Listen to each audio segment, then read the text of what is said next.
कहानी की शुरुआत में हमें बताया जाता है कि कई सौ साल पहले इंसान और ट्रोल्स एक साथ शांति से रहते थे। फिर धीरे धीरे यूरोप में ईसाई धर्म फैल गया और अब पुराने तरीकों से लोग मुंह मोड़ने लगे। नॉर्वे के राजा ओलाफ ने अपने सिपाहियों को हुक्म दिया कि ट्रोल्स को गुफाओं से बाहर निकाल कर धूप में ले आओ, और सूरज की यूवी लाइट ने उन सबको पत्थर का बना दिया। सैनिकों ने पूरे देश में ट्रोल्स को ढूंढकर मार डाला और आखिर में ट्रोल्स ईसाई धर्म से जुड़ी हुई हर चीज से डरने लगे। इस पूरे देश में फैले हुए शिकार के बाद पूरी दुनिया में एक भी ट्रोल नजर नहीं आया। ये कहानी एक छोटी लड़की को उसके पापा रात के वक्त सुना रहे थे। वो लड़की बड़ी होकर साइंटिस्ट बनी और उसने ट्रोल्स के बारे में छानबीन करना शुरू कर दिया। अब कहानी लगभग 30 साल बाद गई, जहाँ पहाड़ों के बीच बने हुए कैबिन में एक अजीब सा आदमी आया। वो कैबिन में घुसकर इधर उधर देख ही रहा था कि तभी नोरा ने अचानक उस पर हमला कर दिया और अब चाकू से हमला करने ही वाली थी कि तभी उसने देखा कि ये तो उसका कलीग आंद्रेस है। उसे देखकर वो रुक गई।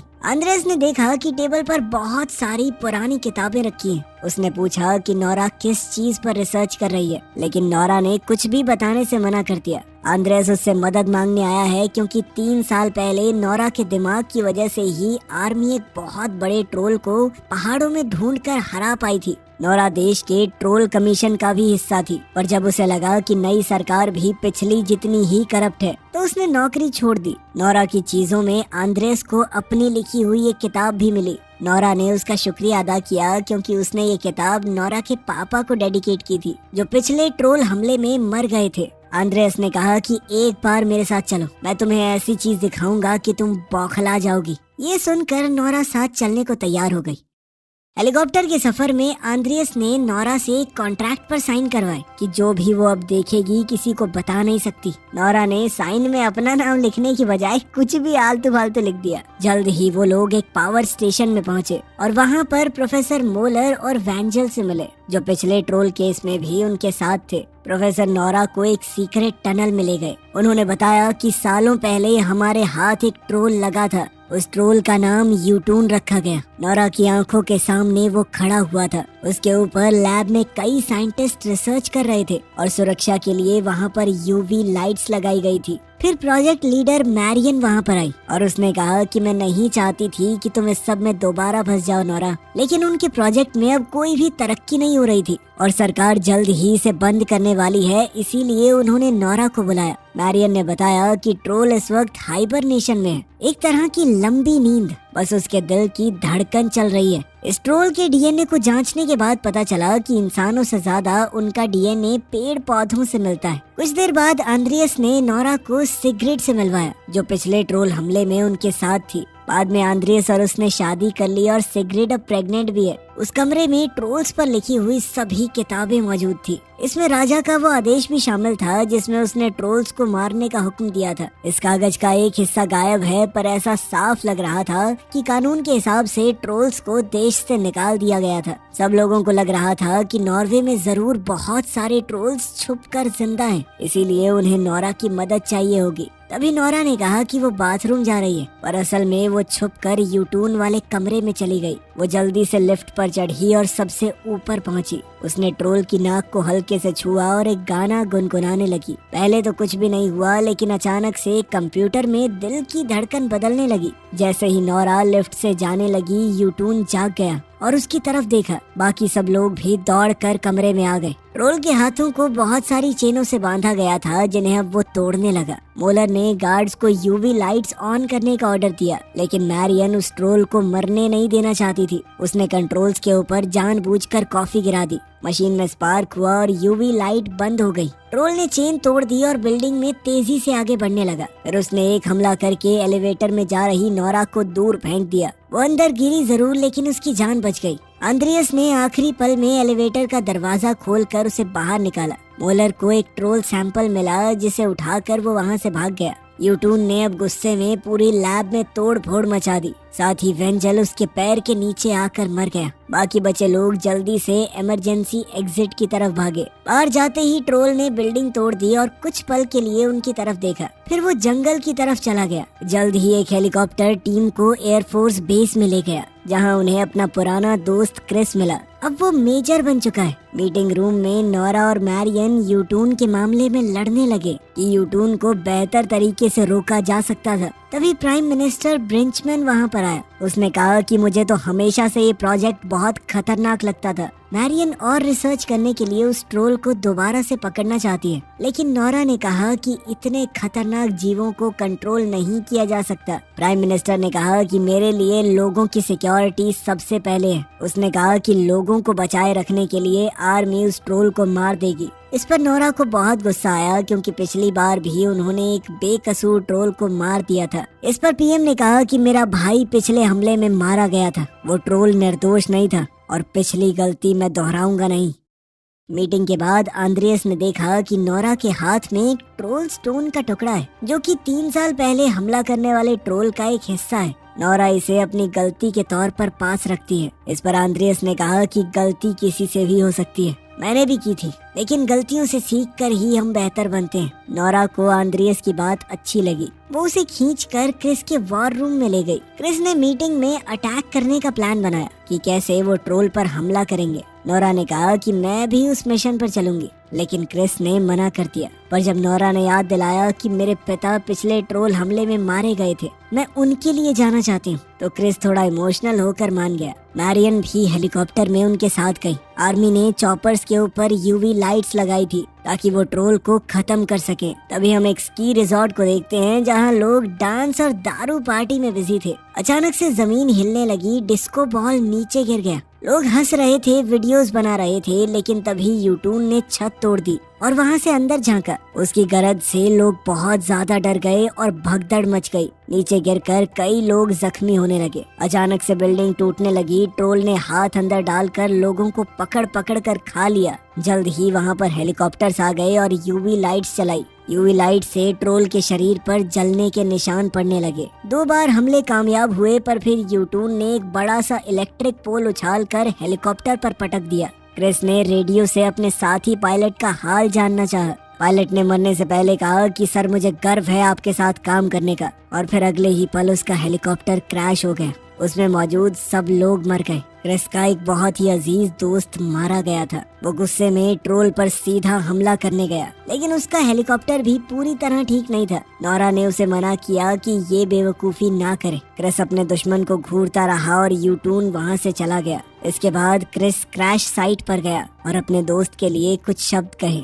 आर्यन को यकीन नहीं हुआ कि ट्रोल्स इतने निर्दयी हो सकते हैं, लेकिन नोरा ने कहा कि पिछला ट्रोल ऐसा नहीं था। वो बेचारा सिर्फ अपने घर जाना चाहता था। नोरा ने सोचा कि ट्रोल ने ऐसा इसलिए किया होगा क्योंकि इंसान उनके साथ हमेशा से बुरा व्यवहार करते आए हैं। आंद्रेस ने पूछा कि क्या वो यूटून से बात कर सकते हैं, जिस पर नोरा ने कहा कि मैं किसी ऐसे शख्स को जानती हूँ जो मदद कर सकता है।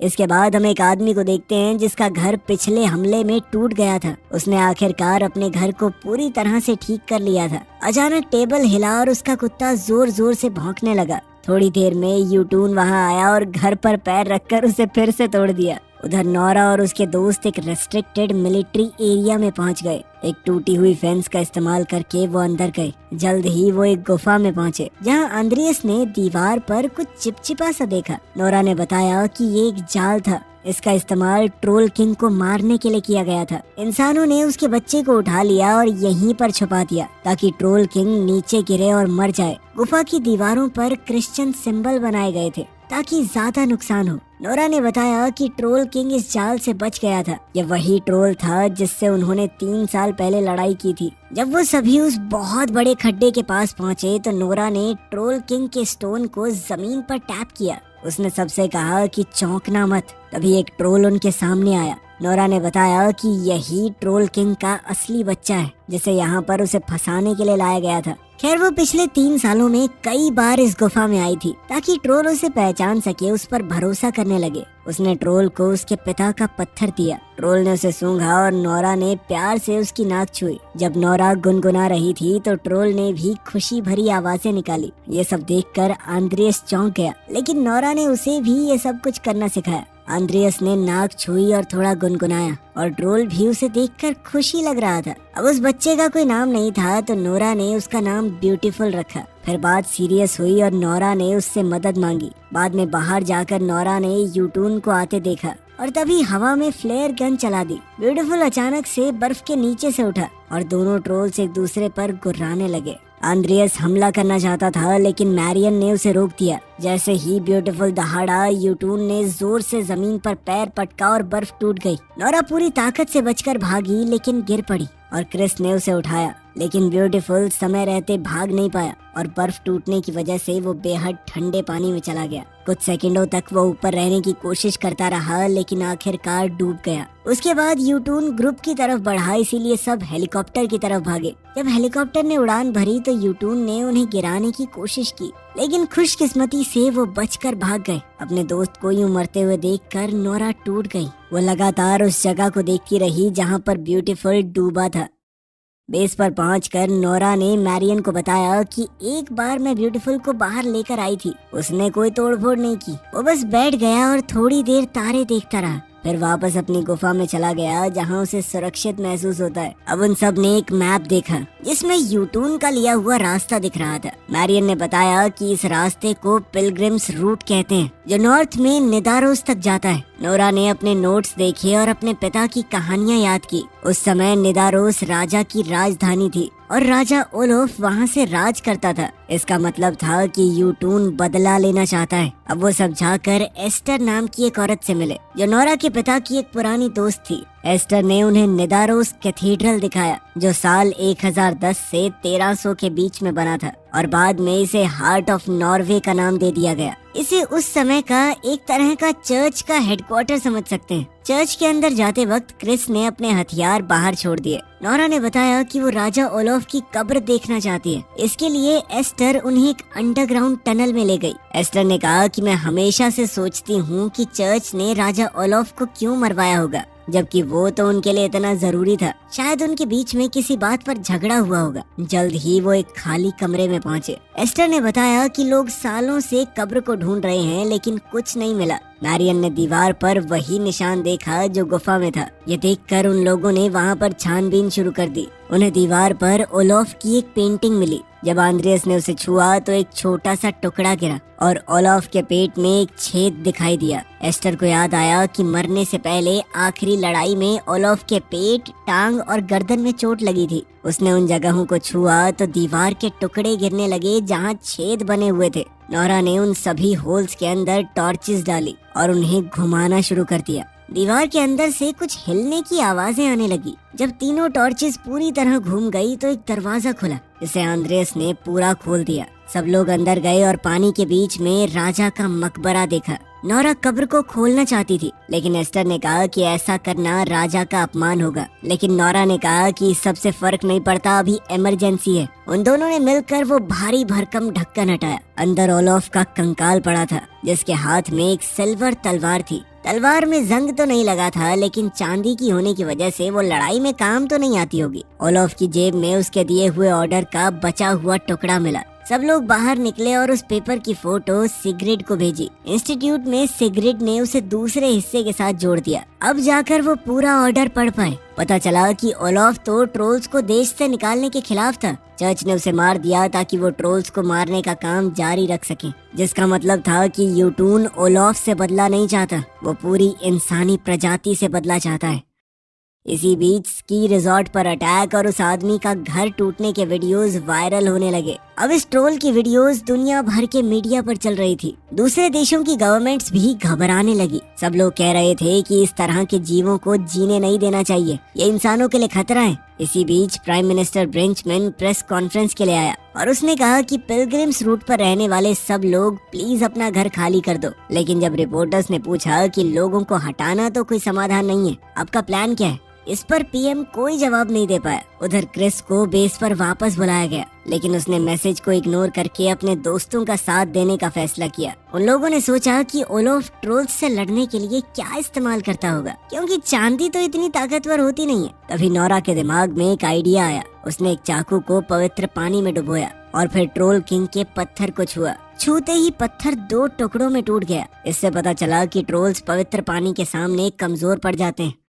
इसके बाद क्रिस और मैरियन अपना घर छोड़कर जा रहे लोगों से बात करने गए और उनसे मदद मांगी। सब लोग अपने देश को बचाने के लिए, उनकी मदद करने के लिए पूरी तरह तैयार हो गए। जब एस्टर आंद्रियस को चर्च बेल्स बजाना सिखा रही थी तो उधर तालाब से मिलिट्री ट्रक्स की एक लाइन बन गई। फौजी बाल्टियों से पवित्र पानी भरकर अपने हथियारों में डालने लगे। शाम होते होते यूटून आखिरकार पहुंच गया और चर्च की तरफ बढ़ते हुए उसने कुछ बिल्डिंग्स गिरा दी। एस्टर और आंद्रियस बेल्स बजाने लगे। घंटियों की आवाज से यूटून के कान दर्द करने लगे और उसकी फुर्ती काफी धीमी हो गई। फिर फौजियों ने फायरिंग शुरू की। पवित्र पानी में डूबी हुई गोलियां जब यूटून के शरीर पर लगी तो उसे धीरे धीरे दर्द होने लगा। अब यूटून गुस्से से पागल हो गया और एक बड़ा पेड़ उठाकर चर्च पर फेंक दिया। घंटियां तो टूट गई लेकिन आंद्रियस और एस्टर किसी तरह समय पर बच निकले। फौजी फायरिंग करते रहे लेकिन पवित्र पानी का असर इतना ताकतवर नहीं था जितना वो सोच रहे थे। इस सब के बावजूद भी यूटून आगे बढ़ने लगा।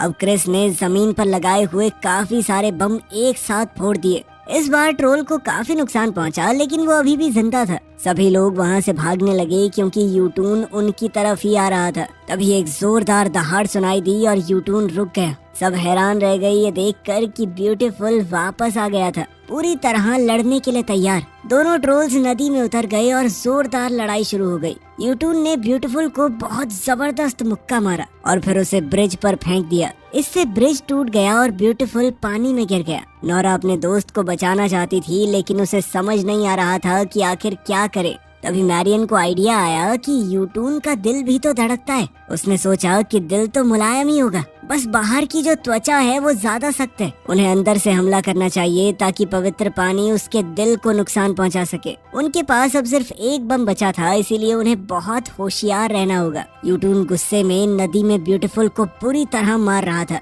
वो आसपास की चीजें तोड़कर उन्हें हथियार की तरह इस्तेमाल कर रहा था। अब क्रिस और आंद्रियस चॉपर में चढ़ गए। नोरा और मैरियन आगे भागकर यूटून पर फायरिंग करने लगे। इससे ज्यादा कुछ नुकसान तो नहीं हुआ लेकिन यूटून का ध्यान थोड़ा भटक गया। ब्यूटीफुल अभी भी पानी में ही था, यूटून के पैर के नीचे दबा हुआ। क्रिस ने हेलीकॉप्टर घुमाया ताकि ट्रोल के आसपास घुमाया जा सके, लेकिन तभी अचानक से बम फिसलकर बाहर आने लगा। आंद्रियस ने आखिरी मौके पर बम जैसे तैसे पकड़ लिया, लेकिन उसे एक्टिवेट करने का रिमोट नीचे गिरकर टूट गया। अब बम ब्लास्ट करने का सिर्फ एक तरीका बचा है, ग्रेनेड। लेकिन किसी को बम के साथ नीचे जाना पड़ेगा। इतना सुनते ही आंद्रियस समझ गया कि उसे क्या करना है। उसने सिग्रिड को कॉल किया और आखिरी बार अलविदा कहा, लेकिन कॉल पूरी होने से पहले ही कनेक्शन कट गया। उसी वक्त ब्यूटीफुल बेहोश हो गया और वहीं नोरा और मैरियन के पास गोलियां खत्म हो गई। मैरियन तो भाग गई लेकिन नोरा ने हार नहीं मानी। तब हेलीकॉप्टर यूटून के सर के ऊपर पहुंच गया।